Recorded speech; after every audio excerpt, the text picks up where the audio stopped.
नमस्ते, माझं नाव ऐश्वर्या रमेश पालकर. मी पुण्यामधून आले. मला इथे यायच्या आधी या इन्स्टिट्यूटबद्दल माहीत नव्हतं. मी ॲक्च्युली गुगल सर्च वगैरे करून खूप ठिकाणी असे सर्च केलं होतं. त्याच्यानंतर फायनली मला इन्स्टिट्यूट मिळालं.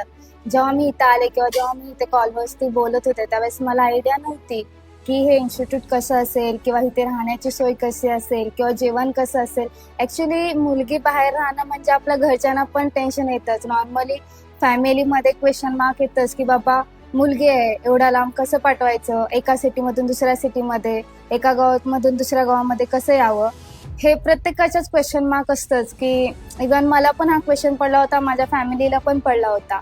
तरीसुद्धा मी एकदा भाऊला घेऊन इथं आले. आम्ही इन्स्टिट्यूट चेक केलं, परत हॉस्टेल बघितलं, खाण्यापिण्याची सोय वगैरे सगळं व्यवस्थित होतं. कधी इथलं जे क्लायमेट आहे असं कधी वाटत नाही की आपण बाबा की दुसऱ्या गावात राहतोय किंवा आपल्याला अनकम्फर्टेबल फील होईल, असं कधीच झालं नाहीये. कारण का इथलं जे क्लायमेट आहे खूप छान असं क्लायमेट आहे. पूर्ण असं प्रत्येक गोष्टीची सोय इथे केलेली आहे. प्लस कुठल्याही गोष्टीचं काही क्वेश्चन आलं, काही क्वेरी आली तरी सर, नीरज सर आहेत, कुलदीप सर, अक्षय सर हे सॉल्व्ह करून देतात. कधी कधी कॉल केलं, काही केलं तरी ते अवेलेबल होऊन जातात. आणि